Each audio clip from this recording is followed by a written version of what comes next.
This is Awiro Longomba. I've been invited in Lilongwe on 29 April at BICC by Lawi and friends. Awiro Longomba ndi oyimba wa ku DRC koma amakhala ku UK. Funso ndikumati ndi chifukwa chani Awiro watchuka, ndi chifukwa chani nkhani ya Awiro ikumakhalanso yofanana pamene ikutchulidwa ndi nkhani ya Lawi. Chachitika ndi chani? Ikamatha video iyi tikhala tikukupasirani chilichonse chimene chachitika pakati pa Lawi komanso Awiro. Dzina langa ndine Sam Mavitha, tiyeni tikhale limodzi.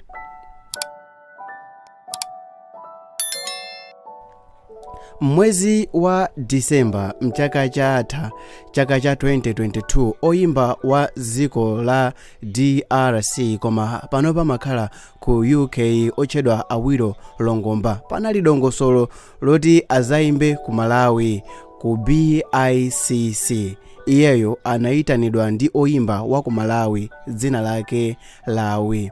Lawi anamuyitana Awiro kuti azayimbe ndipo dongosolo lonse linakonzedwa bwinobwino.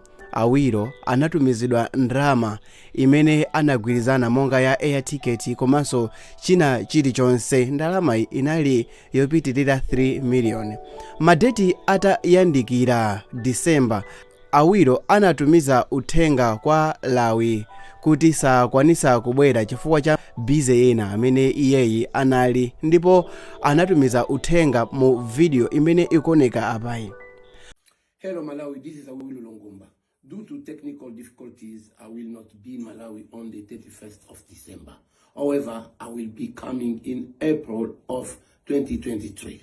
One love.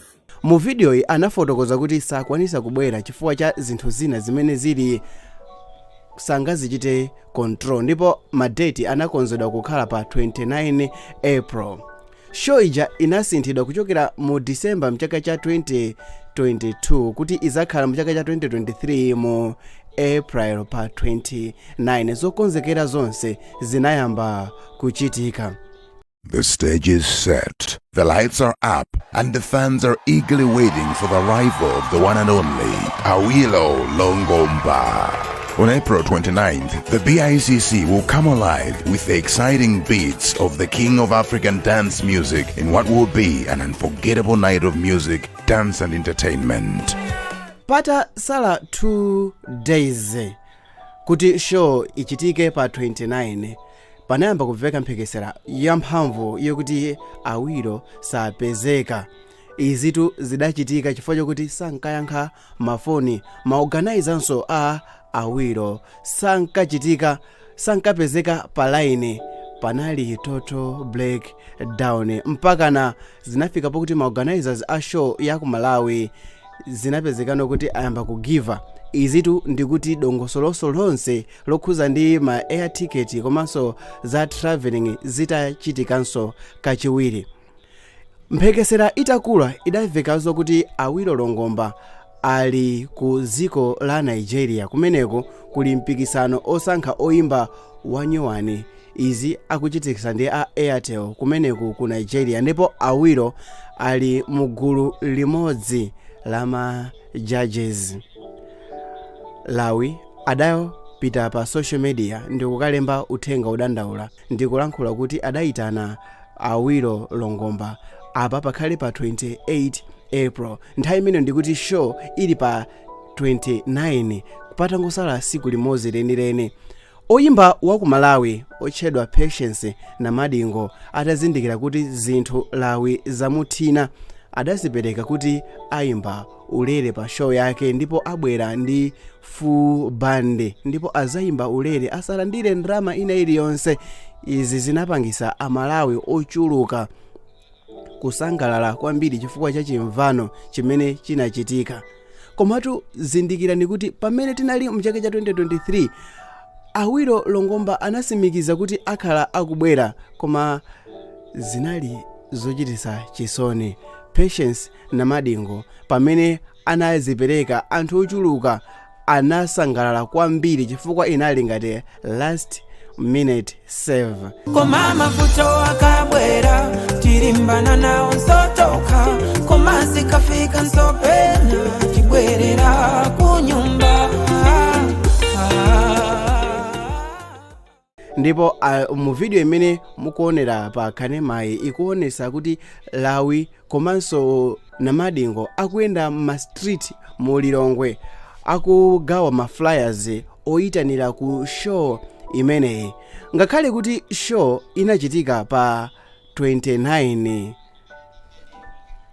Komano timu ya Awiro Longomba kapena kuti mneneri wa Awiro Longomba anatulusanso naye kanema, adayankhula kuti Awiro Longomba anayitanidwa kuti azakhale special guest, osati kuti azayimbe koma kuti azakhale special guest, azangobwera basi kukhala kumangoonelera basi kumangoyipasa moto kuti pa show ya Lawi komano osati kuzayimba. Ma organizer aku Malawi akuchitidwa accuse kuti sadalumikizane kuti akubwera akuitana Lawi kuti azayimbe koma akuitana kukhala special guest. Komanso akuti anthu asanamvane bwinobwino pa nkhani ya mitengo komanso zinthu zingapo. Iwowa ma organizer a Awiro akuyankhula kuti ma organizers aku Malawi anatumiza ndrama mochedwa komanso sanamvane bwinobwino mtengo. Kumbukirani akuyankhula kuti ndrama inatumizidwa mochedwa patasala 2 days pamene zimayeneka kuti ndalama itumizidwe kutasala 2 weeks. Musiku la lero pamene tikuchita record video ndi pa 30 koma video koma show inachitika pa 30 ndipo show inachitika mosangalala kwambiri chifukwa BICC inazaza ndipo Amalawi anaonesa chimvano cha mavu chochitira ntchito limodzi chochitana support, ndipo show ya Lawi idali yapamwamba kwambiri. Oyimba ena ngati Lucius Banda nayenso anayikapo mulomo akuyankhula kuti mkuluyu ndi ovuta. Nayenso Lucius Banda nthawi ina ali ndi show ku UK adamutumizirapo ndalama mkulu ameneyo kuti azabwere azayimbe pa show yake, koma mkuluyu anayamba kuzembazemba nthawi itakwana motero chifukwa chokuti nawonso achina Lucius Banda ndi anthu oti anamva kuwawa ku nkhani ya music, sangangololera ajeredwe ndalama mophweka. Motero anagwiritsa ntchito njira zonse zofunikira moti anamukoka mkuluyo anakayimba. Izi zimene zikuonesa kuti nthawi zambiri Amalawi kulemekezedwa ngati oyimba kumavutirako. Ngati mwayikonda video iyi tipaseni like ndipo chitani subscribe ngati mmakonda oyimba amziko lanu. Zina langa ndine Sam Mavita, ndimapanga mavideo zosiyanasiyana pa YouTube, chonde unaninso ni mavideo ena awa. This is more than just entertainment.